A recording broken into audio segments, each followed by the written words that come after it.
안녕하십니까. 평택촌놈 주식TV 봉선생 이강민입니다. 2019년 9월 8일 일요일 무료 야간 방송을 시작하겠습니다.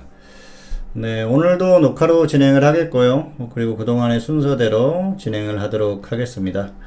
네, 첫 번째는 이번 주 특징주, 두 번째는 추천주, 세 번째는 시황입니다. 자, 이번 주 특징주는 두 가지를 골라봤는데요. 첫 번째는 메가MD입니다. 메가MD는 최근에 흐름이 좋죠. 문재인 대통령이 대입제도 재검토 발언을 했죠.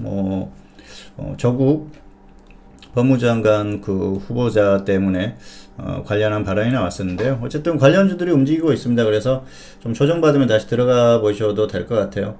아무래도 뭐 어느 정도 좀 조정을 제대로 받으면은 그때 생각을 해보는 게 좋을 것 같습니다. 어쨌든 조금 더 기다리면은 기회는 한번 올 것 같고요. 다른 종목들도 있으니까 무리할 필요는 없죠. 자, 그리고 두 번째 종목은 나노메딕스입니다. 나노메딕스는 특별한 이유 없이 이번 주에 하락했는데요. 이게 원래 그래핀 관련주예요. 그리고 또 일본 방사능 관련한 그런 종목이라서 일본 수출 규제 관련한 테마주로도 움직이기 때문에 두 가지 테마로 움직입니다. 이 종목도 조금만 조정을 받으면 들어가 보시면 될 것 같아요. 121선 정도 이탈하면은 좀 확실해지겠죠. 그래서 좀 기다리셨다가 오면은 한번 접근해 보셔도 될 것 같습니다. 자, 그리고 추천주는 인버스인데요. 자, 인버스 조정 많이 받았죠. 7,500원까지 갔다가 최근에 지수 반등하면서 조정받았는데요. 다시 기회가 왔어요. 그래서 없는 분들은 분할 매수를 한번 들어가 보십시오. 뭐 지금 정도 가격, 그리고 또 뭐 한 6,900원 이렇게 분할 매수 하셔가지고 손절 5%만 지키시고, 그리고 아니면 끌고 가보는 그런 전략 가능합니다. 지수가 충분히 빠졌기 때문에 뭐 이 정도면은 충분히 접근 가능해 보입니다. 자, 이제 시황인데요. 이번 주에는 코스피 그리고 코스닥 모두 상승했죠. 지난주 금요일이 자 이날이죠. 이날이네요. 금요일 코스닥도 상당히 반등이 컸고요. 그리고 코스피도 반등이 컸습니다. 지난주 금요일보다 많이 반등했죠. 사실 화요일까지는 좀 정상적인 흐름이었다고 생각을 합니다. 혼조세가 맞았고요. 수요일도 정상적이었어요. 수요일 2시 정도 그 정도까지는 정상이었다고 봅니다. 사실 수요일 2시를 한번 보실까요? 수요일 2시 정도 보시면은 자, 한 2시 50분 정도까지 이때까지죠. 정상적인 흐름이었어요. 혼조세 흐름이었거든요. 그래서 이게 그 특별한 일이 없었으면은 1970선 연저리에서 마감했을 가능성이 큽니다. 자, 그렇다고 보면은 크게 상승할 일이 없었거든요. 그런데 갑자기 급등했었죠. 여기에서 갑자기 급등하지 않습니까? 그리고 1987 정도로 마감을 했어요. 당시에 87이 맞을 겁니다. 예, 80 그렇죠. 이게 이제 막판에 분봉이 치솟으면서 그리고 나서 목요일에도 급등을 하면서 결국은 지금 지수대가 2000선까지 치고 올라갔죠. 2017까지 고점을 찍었죠. 자, 수요일에 급등했던 게 갑자기 항생이 급등을 했어요. 그리고 중국 시장이 급등을 하고 미국 선물이 급등하니까 한국도 급등했는데요. 홍콩에서 송환법 철회한다. 그 소식이 들리면서 갑자기 급등을 했습니다. 시장의 그동안에 가장 불안한 요인 중에 하나였었죠. 중국 쪽에 뭐 소요 사태가 워낙 좀 심했기 때문에 이것도 뭐 난리 터지는 거 아닌가. 중국에서 무력 진압한다는 얘기도 있었는데 미국에서 계속 압박을 했었어요. 그래서 여러 가지 뭐 지금 전망이 가능할 것 같습니다. 뭐 미국하고 연계된 흐름 뭐 그런 것도 가능한데 어쨌든 갑자기 송환법이 철회됐고요. 그리고 그 다음날 뭐가 나왔습니까? 트럼프 대통령이 무역 협상을 재개한다 그랬지 않습니까? 그러니까 중국하고 미국하고 워싱턴에서 다음 달에 무역 협상을 재개한다는 소식이 들렸어요. 희한하죠? 송환법 철회 소식이 들리고 나서 바로 이제 그런 뉴스가 나왔다는 것이죠. 어떻게 보면은 좀 약간 짜여진 각본처럼 그렇게 느껴지는데요. 뭐 나중에 결과는 봐야 될 것 같습니다. 그런데 그러면서 중요한 건 이제 지수가 급등했다는 것이죠. 목요일까지 급등을 하면서 결국은 2000선을 확실히 넘어갔죠. 그리고 2009로 마감을 했는데요. 무역협상 같은 경우에는 사실상 말맹이가 없을 가능성이 큽니다. 뭐 중국도 별로 기대 안 할 거고요. 미국도 트럼프 대통령이 뭐 워낙 또 말을 자주 바꾸니까 언제 또 무슨 소리를 할지 모르죠. 그래서 믿을 게 못 된다는 것이죠. 역시 그런 부분이 있기 때문에 크게 뭐 공감이 가지는 않습니다. 어쨌든 다음 달에 무역 협상을 한다고 하니까 특별히 중간에 협상 안 한다. 뭐 그런 이슈가 들리지 않으면은 그냥 조금 괜찮은 흐름은 유지될 것 같아요. 그 정도로 보시면 될 것 같습니다. 자, 그리고 결과를 봐야 되겠고요. 자, 지금 이제 중요한 건 이제 지수의 단기적인 흐름인데요.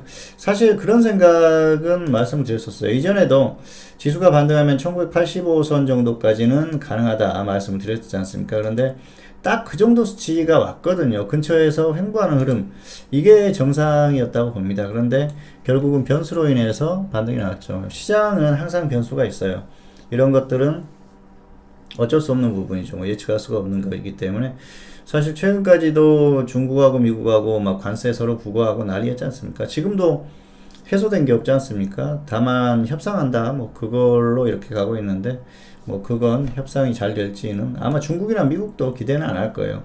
뭐 물론 물밑에서 서로 이미 합의가 이루어졌다고 하면 가능하겠지만 그런 흐름이 아니라면은 어렵다는 것이죠. 어쨌든 그렇게 보고 있고요.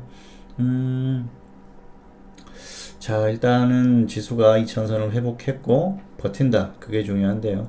여기에서 계속 빠지지 않고 버티면은 조금 더 반등할 수 있습니다. 그때는 좀 강하게 올라갈 수도 있을 것 같아요. 뭐 2080 정도 그 정도까지도 계속해서 상승을 시킨다고 하면 가능한데 아직까지는 그 정도까지는 보지 않습니다. 그럴 가능성은 상대적으로 좀 떨어지지 않나 그렇게 생각을 하고 있기 때문에 지금은 일단은 그 정도까지는 생각을 안 해요.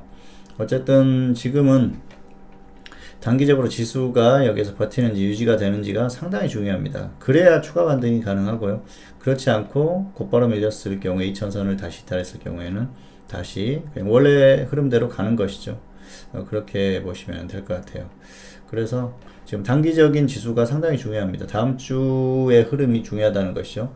다음 주 내에 뭐 급등하거나 아니면 2000선을 이탈하거나 하면은 흐름이 나오겠죠. 이탈을 하면은 결국은 다시 쭉 밀릴 가능성이 있고요. 그리고 급등했다 그랬을 때는 그렇다고 해봐야 뭐 최대로 봤을 때 2080 정도 그 정도 봅니다. 그런데 현실적으로 아직까지는 가능성은 떨어진다고 보고 있죠. 자, 그래서 어쨌든 지금은 지수의 흐름을 보고 대응을 하시는 게 중요할 것 같아요. 단기적으로 이미 이게 좀 변수에 의해서 오버가 돼 버렸거든요. 정상적인 흐름에서 좀 오버되는 수치이기 때문에 이게 이제는 이게 어디까지 오버가 되느냐 그게 상당히 중요하다고 봅니다. 자, 뭐 그리고 지금 시장을 이제 보는 여러 가지 시선들이 있겠지만은 지금은 일단 2000선 유지 여부 그것만 좀 관찰하시기 바라고요. 자, 이제 시장이 어떻게 움직일 것인가, 우리가 뭘 봐야 될 것인가, 그걸 봐야겠죠.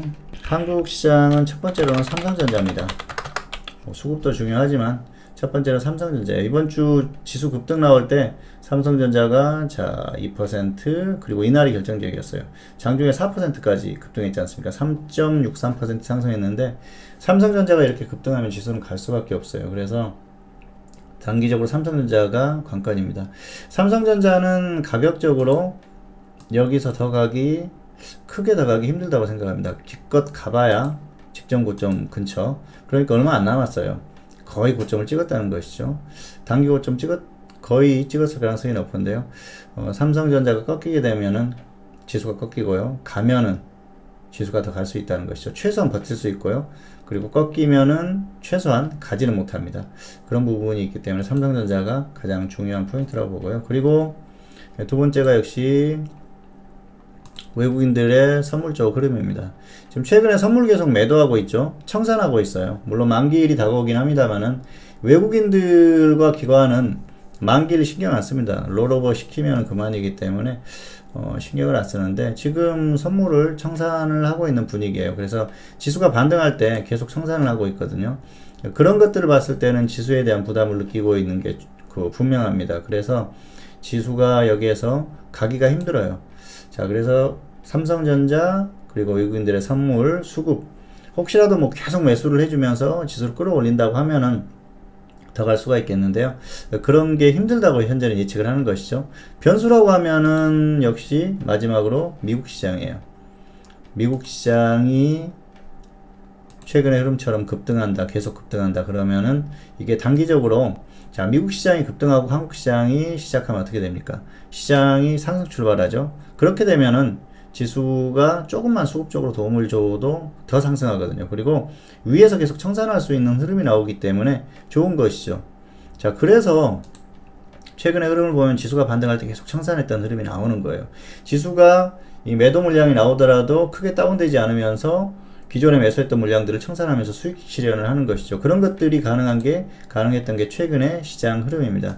지수가 뭐 수급이나 이런 거 상관없이 그냥 변수로 번등했지 않습니까? 상당히 좋은 것이죠. 이 선물 최근에 외국인들 매수 세력 쪽에서는 상당히 이상적인 그런 흐름으로 나왔어요. 그래서 이런 게 계속 되는지, 그래서 가장 중요한 게 지금 이제 세 가지인데요. 국내적으로 보면 삼성전자와 외국인 선물, 그리고 역시 변수라고 하면은 미국 시장이 어떻게 움직이는지. 미국 시장이 평범하게 움직인다고 하면은 한국은 서서히 다운될 가능성이 상당히 높습니다. 가기보다는 다운될 가능성이 높은데요.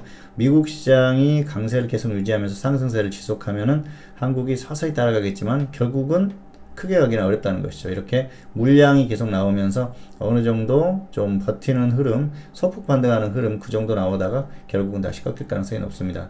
다만 그 시기가 약간 좀 시간이 늘어질 가능성이 있다는 것이죠. 어쨌든 지금 현재 시장에서 가장 큰 변수는 미국 시장, 그 정도로 보시면 될 것 같습니다. 자, 그리고 추세적으로는 어차피 시장은 뭐 다시 하락할 가능성이 상당히 높다고 봅니다. 그래서 단기 고점이 상당히 중요한데요. 미국 시장이 어떤 이런 변수적인 흐름을 보이고 있기 때문에 그게 관건이에요.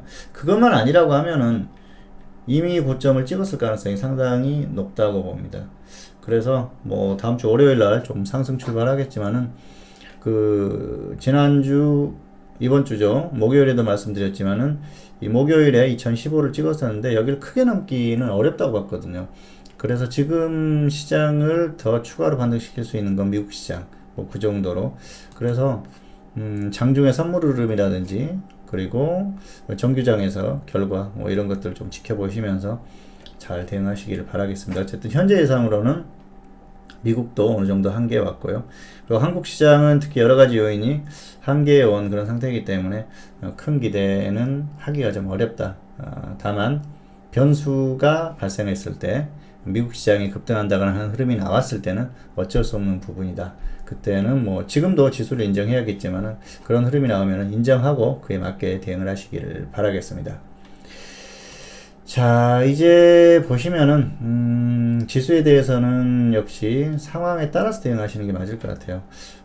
매도 같은 경우에는 파생 쪽은 오히려 확인하고 대응을 하시는 게 더 낫지 않을까 그렇게 생각을 합니다. 현재 여기에서 뭐 매수 들어가서 상승을 바라기엔 부담스럽고요.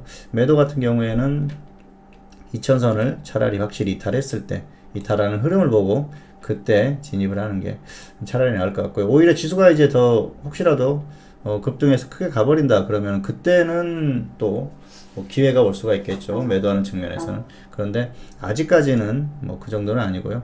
여기에서는 지금 지수가 겨우 2000선을 넘었기 때문에 오히려 확인하고 접근하는 게 더 낫지 않을까 그렇게 생각을 합니다. 자, 그리고 종목은 지금은 그래요. 그 종목 같은 경우에는 단기 매매 정도 반복하시면 될 것 같은데요. 시장에서 움직이는 종목들로 대응을 하시기를 바라겠습니다. 시장에서 움직이는 테마, 일본 관련주들, 일본 수출 규제, 또 불매운동 관련 수혜주들. 불매운동은 이게 계속 지속될 수밖에 없기 때문에 결국은 다시 흐름이 나옵니다. 그 종목들 접근해 보시기 바라고요. 그리고 5G 테마 한번 볼까요? 자, 수출 규제 관련주가 이렇게 많습니다. 엄청나게 많아요. 그래서 뭐 다들 잘 모아놓으셨다가 대응해 보시기 바라고요. 5G는 이 오른쪽에 보이시죠? SK텔레콤부터 이쪽에 쭉 이렇게 있습니다. 5G 같은 경우에는 최근에 움직임이 있는데요. 가격 메리트 있는 종목으로 좀 접근해 보시면 될 것 같고요. 자, 그리고 이제 미세먼지도 한번 신경을 쓸 때가 됐어요. 왜냐면은 지수가 지금 계속 밀리고 있으면은 좀 더 기다리는 게 좋은데요. 지수가 반등을 해가지고 혹시 버티는 흐름이 나온다 그러면은 미세먼지 테마 이 왼쪽에 고려제약부터 신성델타테크까지 이렇게 있는데요. 뭐 한번 접근을 해봤다가 하락하면은 분할 매수하고 손절 5% 정도 짧게 보시고 가면은 좀 끌고 가 보시는 그런 전략이 가능하다는 것이죠. 어쨌든 미세먼지까지 이제는 좀 신경을 쓰시면 될 것 같아요. 단기적으로 좋은 건 일본 그리고 5G 그리고 미세먼지는 좀 접근했을 땐 추세적으로 이렇게 보시기를 바라겠습니다. 자, 어쨌든 종목까지 말씀을 드렸고요. 시장은 다음 주에 초반 정도의 결과를 보면 어느 정도 좀 예측이 될 것 같습니다. 그래서 한 화요일 정도까지 지켜봐야 될 것 같고요. 뭐 곧바로 빠져버리면은 그때는 뭐 더 이상 뭐 크게 확인할 것도 없는데, 그러지 않았을 경우에는 좀 확인을 해보자는 것이죠. 자, 윈지, RNG 어느 쪽으로 먼저 움직이는지 관찰을 일단 해야 될 것 같고요. 사실은 좀 어렵다고 생각은 합니다만은 최근에 시장이 움직일 때 뭐 변수로 인해서 움직였기 때문에 얼마든지 그런 것들이 가능하고요. 또 이런 기회를 활용해 가지고 주가를 또 지수를 상승시키는 그런 상황이 오기도 하거든요. 그런 것들이 나오는지를 일단 지켜봐야 될 것 같아요. 그때는 뭐 어느 정도 인정하고 또 위에서 다시 어느 정도 고점에 대한 생각을 해야 될 것 같습니다. 자, 어쨌든 뭐 단기적으로 한계 왔다고는 봅니다. 그래서 이제 혼조세 정도 다음 주 초반에 있다가 하락할 가능성이 있다고 보는데요. 그런 흐름이 안 나왔을 경우에는 다시 한번 또 분석을 해봐야 될 것 같습니다. 자, 어쨌든 시장은 조금 더 관찰이 필요한 부분이고요. 뭐 개별주 종목 매매하시는 분들은 적당히 매매를 하시면 될 것 같아요. 무리한 매매만 하지 않으시면 충분할 것 같습니다. 네, 2019년 9월 8일 일요일이고요. 무료 방송. 오늘은 짧게 이렇게 마치도록 하겠고요. 저는 다음 시간에 다시 찾아뵙도록 하겠습니다. 다음 주가 추석이죠. 추석 명절 잘 보내시기 바라겠고요. 그리고 추석에 연휴가 길지 않습니까? 그러면 지수가 좀 불안했을 때는, 혹시라도 2000선을 다시 이탈했을 때는 그때는 좀 보수적으로 관리하면서 마감을 하세요. 그래야지 좀 위험성이 떨어지기 때문에 연휴가 있을 때는 아무래도 좀 보수적으로 보시는 게 나을 것 같습니다. 자, 평택촌놈 주식TV 구독, 좋아요 눌러주시기 바라고요. 구독하시면은 새로운 게시물 올라오면은 알람 기능이 있으니까 뭐 훨씬 효율적으로 접근하실 수 있습니다. 2019년 9월 8일 일요일 무료 방송, 오늘은 여기서 마치도록 하겠습니다. 자, 마지막으로 한 번 더 구독 그리고 좋아요 부탁드리겠습니다. 저는 여기서 마치도록 하겠고요. 다음 시간에 다시 찾아뵙도록 하겠습니다. 감사합니다.